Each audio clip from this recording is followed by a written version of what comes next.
Perempuan itu lebih teliti kayak gitu dalam hal budidaya kayak gitu. Jadi memang sense-nya perempuan itu berbeda dengan laki-laki kayak gitu. Laki-laki kadang lebih cenderung ceroboh kayak gitu. Jadi beberapa SOP yang ya kita tahu lah sekarang climate change lagi.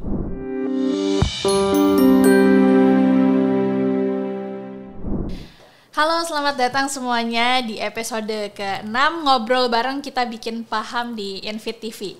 Saya Anissa, saya host podcast kali ini, dan hari ini kita akan membahas tema tentang pemberdayaan perempuan atau peran perempuan khususnya di perikanan dan budidaya ya.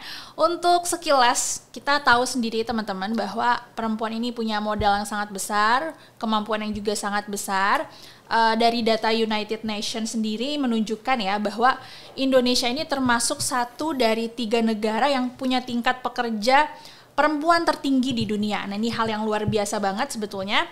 Hal ini menunjukkan bahwa woman empowerment di berbagai sektor pekerjaan di Indonesia itu memberi pengaruh yang luar biasa. Tapi di balik pencapaian itu tentunya ada tantangan, ada hambatan, dan juga ada masalah-masalah yang dihadapi oleh peran pemberdayaan perempuan tadi, sehingga bagaimana sebenarnya peran perempuan dalam sektor perikanan budidaya ini, apa yang sebenarnya melatar belakangi pelibatan perempuan dalam sektor tersebut, apa tantangan dan masalah yang dihadapi mereka, akan kita bahas lebih lanjut di podcast kali ini bersama salah satu narasumber kita, yaitu Mas Irfan Farid Hidayatullah dari Instellar. Halo. Selamat pagi Mas. Pagi Mbak. Apa kabarnya? Alhamdulillah baik. Oke, sebelum kita ngobrol-ngobrol lebih jauh nih Mas Irfan, boleh perkenalan diri dulu mungkin. Apa kegiatan sehari-hari dan posisinya di Instellar sendiri seperti apa? Selamat pagi semuanya.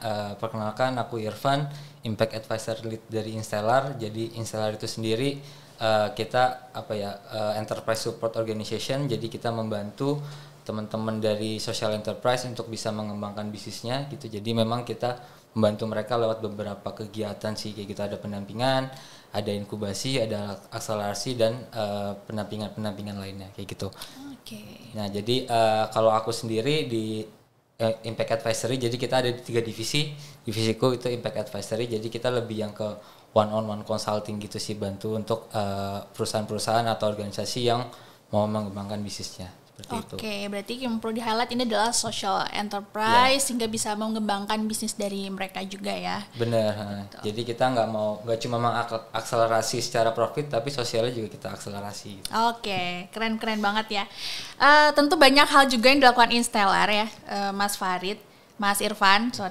Kalau misalnya dari Instellar sendiri nih, kita kalau ngomongin perempuan gitu ya Mas, sebetulnya bagaimana sih peran perempuan sendiri di dalam pengembangan UMKM, khususnya di sektor perikanan dan budidaya? Cukup sedikit ya gitu peran perempuan gitu di sektor perikanan.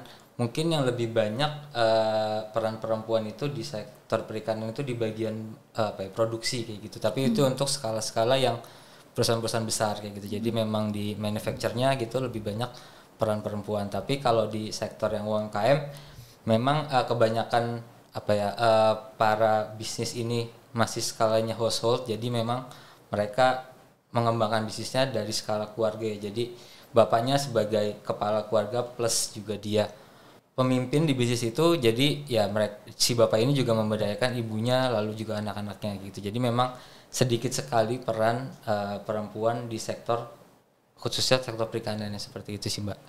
Kalau tadi ada istilahnya peran perempuan banyak di produksinya ya, contoh kegiatannya itu mungkin seperti apa ya Mas kalau untuk kegiatan produksi perikanan itu sendiri?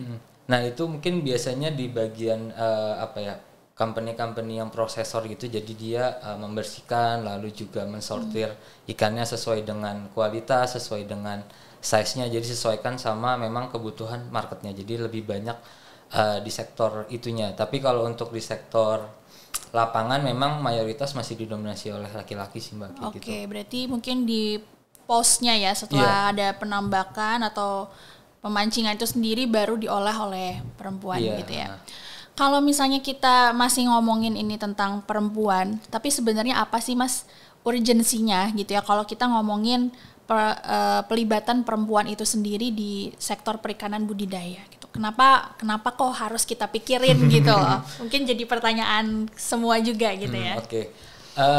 Mungkin aku ini aja kali ya cerita dari beberapa case yang pernah Instelar dampingi kayak gitu di program GC, karena memang Instelar sendiri kan bukan sebagai perusahaan perikanan ya, jadi mungkin kita mendampingi dan dapat beberapa cerita perempuan itu lebih lebih teliti kayak gitu dalam hal budidaya kayak gitu. Jadi memang sense-nya perempuan itu berbeda dengan laki-laki gitu. Laki-laki kadang lebih cenderung ceroboh kayak gitu. Jadi beberapa SOP yang ya kita tahu lah sekarang climate change lagi kurang baik kayak gitu. Jadi teknis budidaya pun harus beradaptasi gitu dengan perubahan iklim kayak gitu. Jadi memang ketelitian dan mulai waspada dan lain sebagainya itu memang lebih peka perempuan dibandingkan laki-laki kayak gitu. Jadi ya mungkin dengan adanya tambahan atau keterlibatan perempuan lebih jauh kayak gitu terkait pertambakan, mungkin itu menjadi salah satu adaptasi kita lah terhadap perubahan iklim, sehingga budidayanya pun jauh lebih baik kayak gitu, seperti itu. Oke. Tadi mungkin perlu di-highlight ada climate change juga ya Mas ya. Kira-kira kalau dari Mas Irfan sendiri, ada nggak sih impact-nya atau dampaknya dari climate change ini sendiri terhadap si pemberdayaan perempuan itu? Konkretnya seperti apa sih Mas? Kalau di perikanan budidaya ya khususnya. Mungkin kalau dampaknya langsung ke perempuan kurang bisa terlihat, tapi lebih ke bisnisnya Mbak. Jadi memang salah satu dampingan kita gitu, ada salah satu perusahaan udang di daerah Pemalang. Jadi dia punya beberapa tambak di daerah Pemalang kayak gitu. Karena perubahan iklim akhirnya mereka harus sedikit mengubah bisnis modelnya, karena ya memang banyak tambaknya itu yang gagal panen kayak gitu. Jadi ada tambaknya yang rusak dan lain sebagainya kayak gitu. Karena kan mayoritas tambak khususnya udang ya, ini aku ceritain adalah khususnya udang kayak gitu, mereka banyaknya di pesisir kan, di pesisir pantai kayak gitu, dan mereka memang menggunakan air dari pantai kayak gitu di daerah pesisir itu. Jadi ketika memang iklimnya mulai berubah, jadi banyak semacam pasang kayak gitu, dan itu berakibat ke tambaknya seperti itu. Oke.